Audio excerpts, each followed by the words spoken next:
All right, so we're back here again. I found the book, The Cosmic Serpent by Jeremy Narby, and just wanted to read you a quick little blurb. If you have the opportunity, it's a great read. You should definitely go and pick it up. It's very insightful and has a lot of cool stories and uh, things that I find interesting. If you're watching this channel, you'll probably find them interesting as well. Let me just read you a quick little blurb here. For several weeks, I went over the scientific literature on hallucinogens and their supposed effects on the human brain. Here's a fact I learned during my reading. We do not know how our visual system works. As you read these words, you do not really see the ink, the paper, your hands, and the surroundings, but an internal and three-dimensional image that reproduces them almost exactly, and that is constructed by your brain. The photons reflected by this page strike the retinas of your eyes, which transform them into electrochemical information. The optic nerves relay this information to the visual cortex at the back of the head, where a cascade-like network of nerve cells separates the input into categories: form, color, movement, depth, etc. How the brain goes about reuniting these sets of categorized information into the coherent image is still a mystery. This also means that the neurological basis of consciousness is unknown. If we do not know how we see a real object in front of us, we understand even less how we perceive something that is not there. When a person hallucinates, there is no external source of visual stimulation, which of course is why cameras do not pick up hallucinatory images. So, it's just a little bit about different molecules or neurotransmitters like serotonin and how they interact with in the brain and interact with the way we think.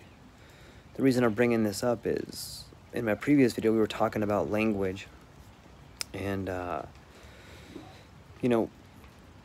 this is kind of abstract, I understand, but if you think about it, if you can take a plant and you can eat that plant and it transforms the way you see things and it shows you a hallucination, whether it's a visual hallucination or an audio hallucination, it's almost like the logos. I mean, you could make the argument that, and I think Terence McKenna gets into this, where as human beings we've lost touch with the logos. The voice that's often referred to in the Greek tragedies, where Agamemnon was at the gates and Mars called to me, and the great voice that people hear in their heads. If you take enough of any of these psychedelic substances, I'm willing to bet that you can hear that logos if you can't see it. But is that not a form of language to hear the truth? Or maybe it's just a different part of your brain that's reacting. It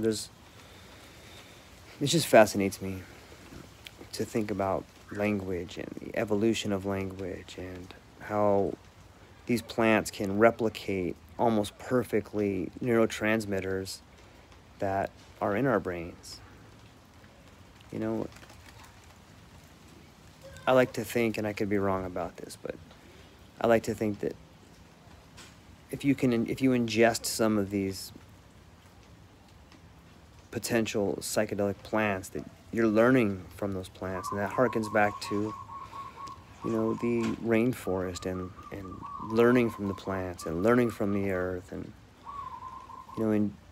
in this book, Jeremy Narby talks about how the people down there learned how the plants talk to them. I previously told a story about how the plants talk to some of the tribal elders down there, and how they learned which plants cure what and how to use plants to be beneficial in life.